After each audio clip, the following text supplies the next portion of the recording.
December 7th, 1941, 7:55 a.m. A quiet Sunday morning in Hawaii. Then the sky exploded. Over 2,400 Americans killed in less than 2 hours. But here's what nobody taught you in school. American intelligence had been reading Japanese diplomatic codes for over a year. We had warnings. Multiple warnings. So why did Pearl Harbor still happen? I'm diving into 85 years of declassified documents, war crimes trial testimony, and recently revealed intelligence failures that finally answer that question. And what we've discovered changes everything about how we understand December 7th. Hit subscribe right now, because what you're about to learn about Pearl Harbor will absolutely shock you. Indeed. Let me take you back to Pearl Harbor, Sunday morning, December 7th, 1941. Picture this. Sailors sleeping in after Saturday night, Liberty. Pilots having coffee before morning flights. The Pacific Fleet 8, massive battleships, 3 cruisers, 4 destroyers, sitting in neat, perfect rows. It looked peaceful, safe, protected. But 230 miles north of Oahu, something terrifying was happening. Admiral Chuichi Nagumo's task force was launching 183 aircraft from 6 carriers. Torpedo bombers, Eichstreichs Parrot-4. At exactly 7:55 a.m., the first bombs fell. The USS Arizona exploded in a fireball so massive it could be seen from miles away. 1,177 men gone in 9 seconds. The Oklahoma capsized, trapping 429 sailors inside the hull. The West Virginia, the California, the Nevada all hit, all burning. In just 110 minutes, Japan crippled America's Pacific Fleet. 21 won't. Why be here? Why cried the Why did the fight? President Roosevelt called it a date which will live in infamy. Americans called it a surprise attack, a sneak attack, the ultimate act of treachery. But here's the secret that's been hiding in classified archives for 85 years. It wasn't really a surprise to everyone. We had warnings. We had intelligence. We had broken Japanese codes. So why didn't we see it coming? Here's what declassified documents from the National Security Agency now reveal. Information that's been sitting in classified vaults for decades. By the summer of 1940, American codebreakers had accomplished something incredible. They cracked Japan's top diplomatic cipher, a complex code they named Purpler. We were reading their most secret diplomatic messages. The program was called Magish, and it was so highly classified that even after Pearl Harbor, most Americans didn't know it existed until documents were released in the 1970s. By late 1941, those intercepted messages showed clear signs that Japan was preparing for war. Diplomatic relations were deteriorating fast. On November 25th, Admiral Yamamoto sent coded orders to his carrier fleet. On December 6th, just one day before the attack, US intelligence intercepted a message from Tokyo saying things are automatically going to happen. We had the intelligence. We were reading their mail. So what went catastrophically wrong? The National World War II Museum's research reveals 3 devastating failures. First, we'd broken Japan's diplomatic codes, but not their naval codes. And that was critical. Japan's Navy changed their military codes by port points, but not knife. We were essentially blind to their actual military movements. We could read what their diplomats were saying, but not what their admirals were ordering. Second, there was a fatal bureaucratic gap. The people who were reading and translating the intercepts didn't have the authority to act on them. And the people who had the authority to order defensive measures didn't get the intelligence in time. It's a classic bureaucratic nightmare that cost thousands of lives. Third, and this is perhaps the most damning part of this whole story, American military commanders simply didn't believe Japan would dare attack Hawaii. Pearl Harbor was 4,000 miles from Japan. Too far, too risky, too heavily defended. In their minds, it was impossible. There's a perfect example of this failure. On the morning of December 7th, at 7:02 a.m., a radar station on the north shore of Oahu detected a massive formation of aircraft 130 few miles out. Private Joseph Lockard immediately reported it to Lieutenant Kermit Tyler at the Intercept Center at Fort Shafter. Tyler's response? 5 words that would haunt him for the rest of his 80-year life. Don't worry about it. He assumed they were American B-17 bombers arriving from California. That decision, that single moment of misjudgment, meant Pearl Harbor had zero warning when the attack began, 53 minutes later. Now let's talk about the man who planned Pearl Harbor, because his story is absolutely fascinating and reveals so much about what really happened. Admiral Isoroku Yamamoto was not some mindless warmonger. He was brilliant, conflicted, and tragically prophetic. Here's what makes this so interesting. Yamamoto studied at Harvard University from 1919 to 1921. He lived in America. He traveled across the country. He understood American culture, American industry, and American military capability better than almost anyone in Japan's military leadership. And you know what he told his superiors in Tokyo before the attack? He made a chilling prediction. He said he could run wild for 6 months after war began, but after that, he had no expectation of success. He knew attacking America would eventually lead to Japan's defeat, but he was overruled by more aggressive militarists in Tokyo who believed one decisive blow would force America to negotiate peace. Testimony from the Tokyo War Crimes trials, recently analyzed by military historians, reveals there was a bitter internal fight over whether to attack Pearl Harbor at all. Japan's Naval General Staff strongly opposed it. Too risky, too far, too much could go wrong.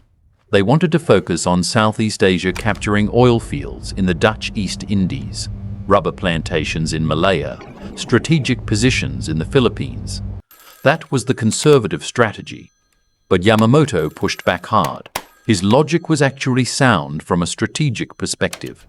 As long as America's Pacific Fleet existed and remained operational, it could launch counterattacks and cut Japan's vital supply lines to Southeast Asia. Cripple the American fleet first, he argued. Then Japan could consolidate its empire at leisure without fear of naval interference.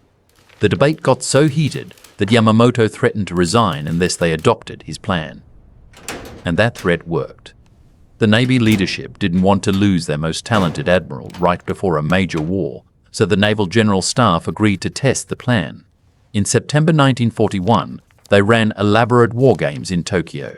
40 senior officers tested the Pearl Harbor attack plan on giant game boards at the Naval War College. They played out different scenarios, different approaches, different responses from American forces. The verdict? The attack was possible, but extremely risky. They estimated they would lose about 1/3 of the attacking force, including potentially 2 aircraft carriers. Those were devastating projected losses. But Yamamoto accepted those odds. On November 5, 1941, Admiral Yamamoto issued Combined Fleet Top Secret Operation Order No. 1. It was 151 pages long. 700 copies were printed in absolute secrecy. That order officially launched the Pearl Harbor attack, 32 days before the bombs fell. The decision was final and irreversible.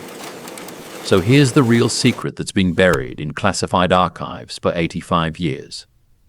And it's not some wild conspiracy theory about Roosevelt. What if it's not about hidden gold or secret weapons or anything like that. The secret was this. Japan's own government didn't know about the Pearl Harbor attack until 1 week before it happened. Let that sink in. Japan's civilian government, the people supposedly in charge of the country, were kept completely in the dark. Prime Minister Hideki Tojo testified at the Tokyo War Crimes trials that he first learned about the Pearl Harbor plan on November 30th, 1941, just 7 days before the attack. He was the Prime Minister and the Minister of War, and even he wasn't told until the last possible moment. The Navy never told the Army. They never told most of the cabinet ministers. This operation was so closely guarded, so compartmentalized, that even Japan's foreign minister was actively negotiating peace with America, while Admiral Yamamoto's carriers were already at sea toward Hawaii. Here's how secretive this operation was. On November 26, 1941, the strike force departed.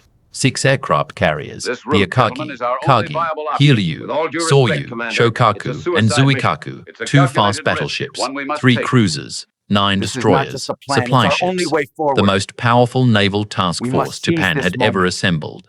They left from Hitokapu Bay in the remote So, Kuril we are in Islands, agreement then. one of the most isolated The spots in the operation North proceeds Pacific. as planned. Then they sailed through freezing, deserted waters, far north Feek lines.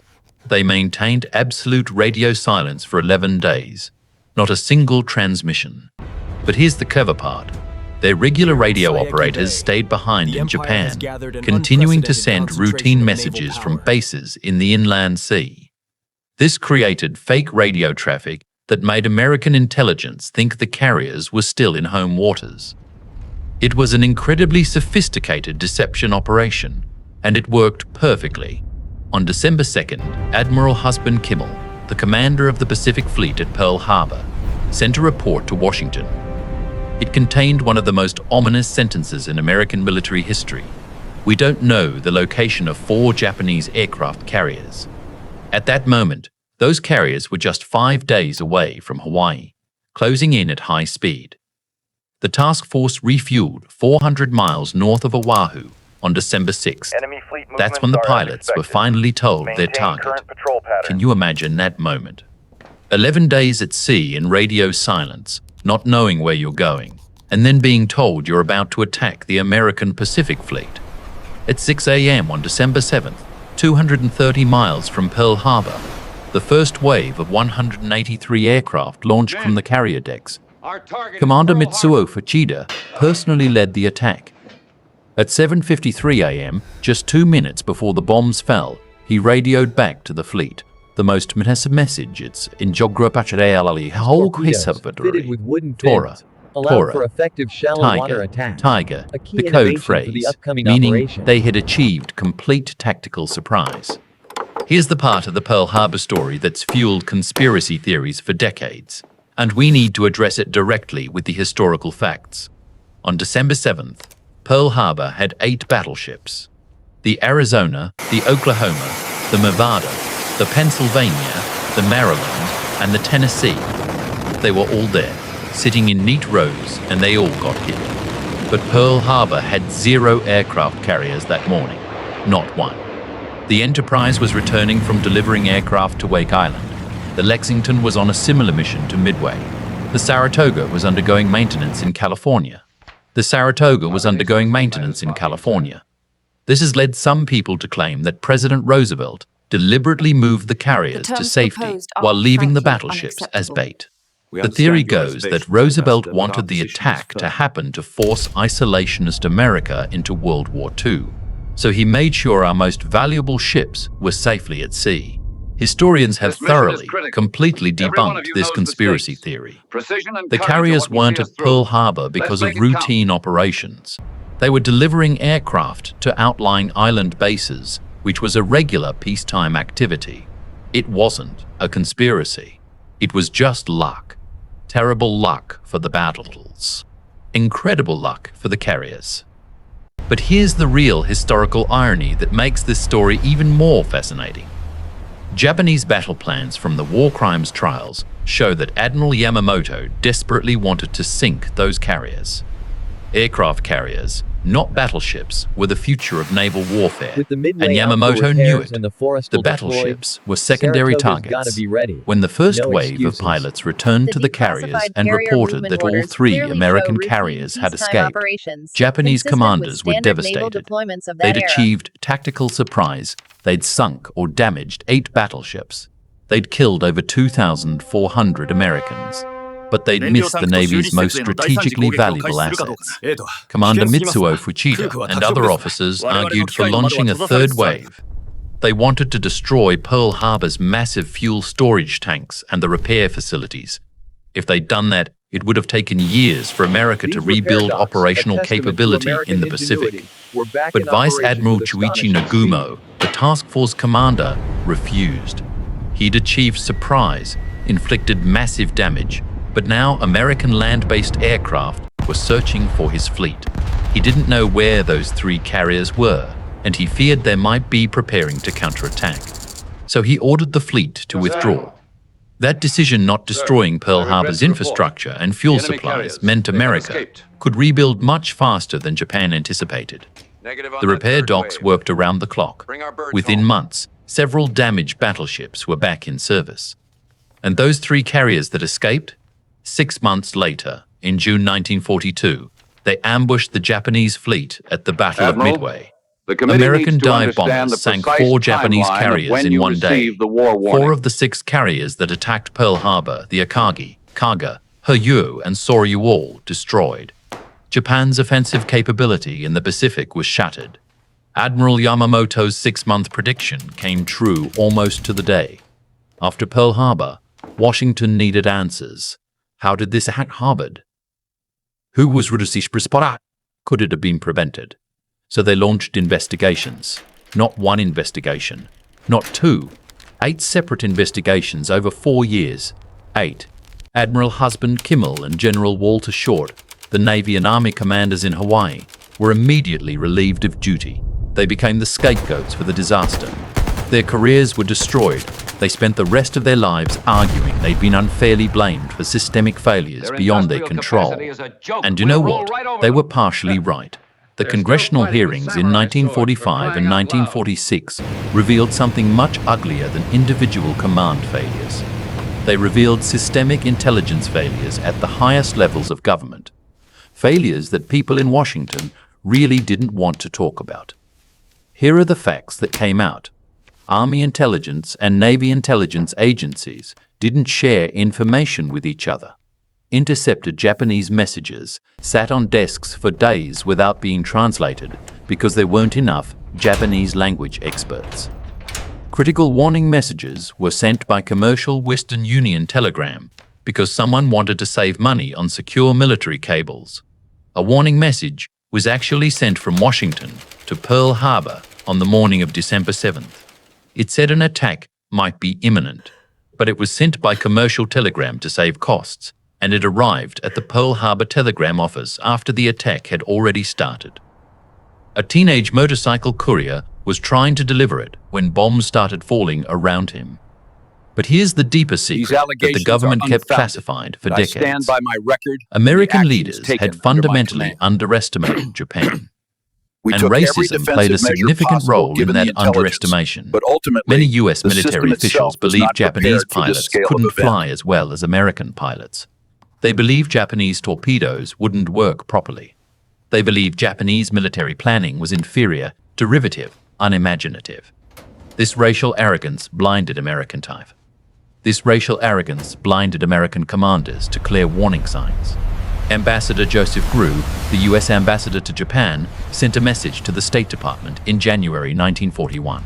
He reported that Peru's diplomatic minister in Tokyo had heard rumors from multiple sources that Japan might attempt a surprise attack on Pearl Harbor. The State Department dismissed it as unfounded speculation. The final congressional report issued in 1946 included a devastating conclusion.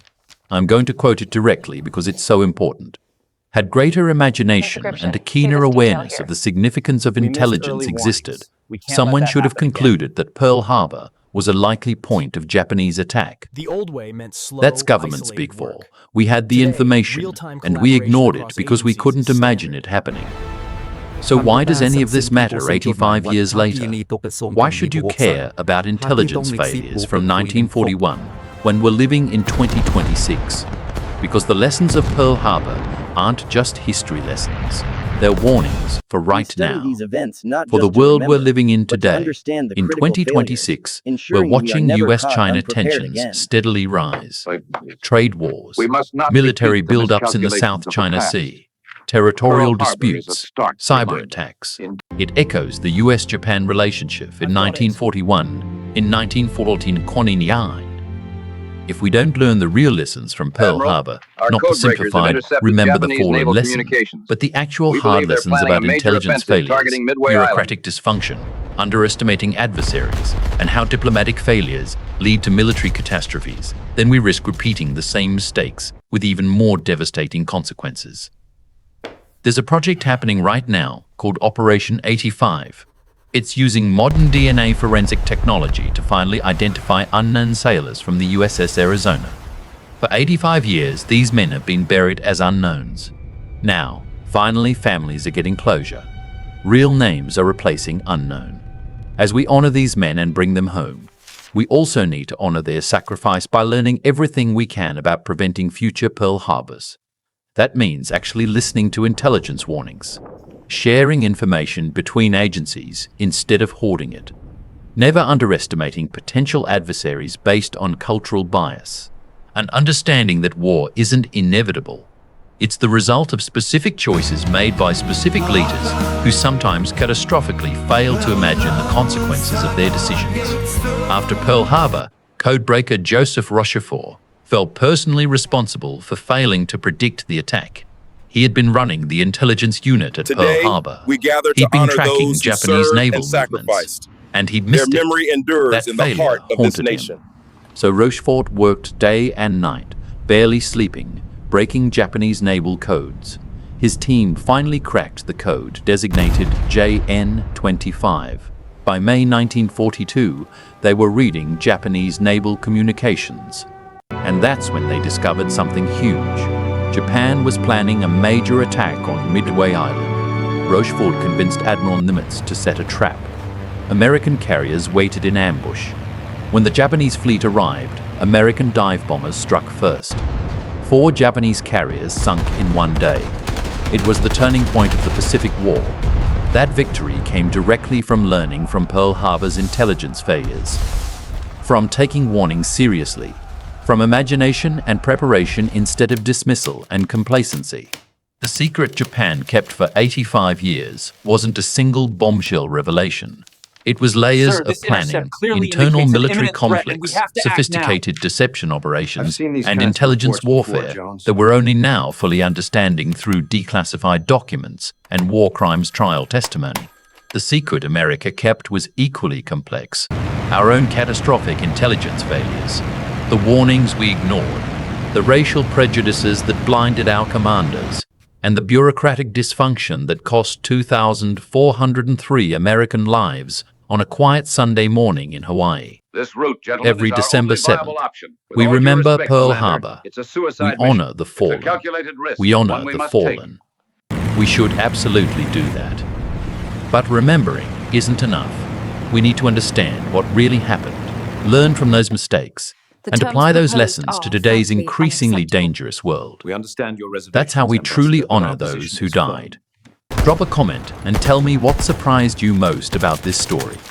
Hit subscribe to WWII Echoes for more deep dives into the These real history allegations are behind World unfounded, War II. and I stand by Not my the record sanitized and the textbook actions version, taken but the under my complicated, command. human, messy truth.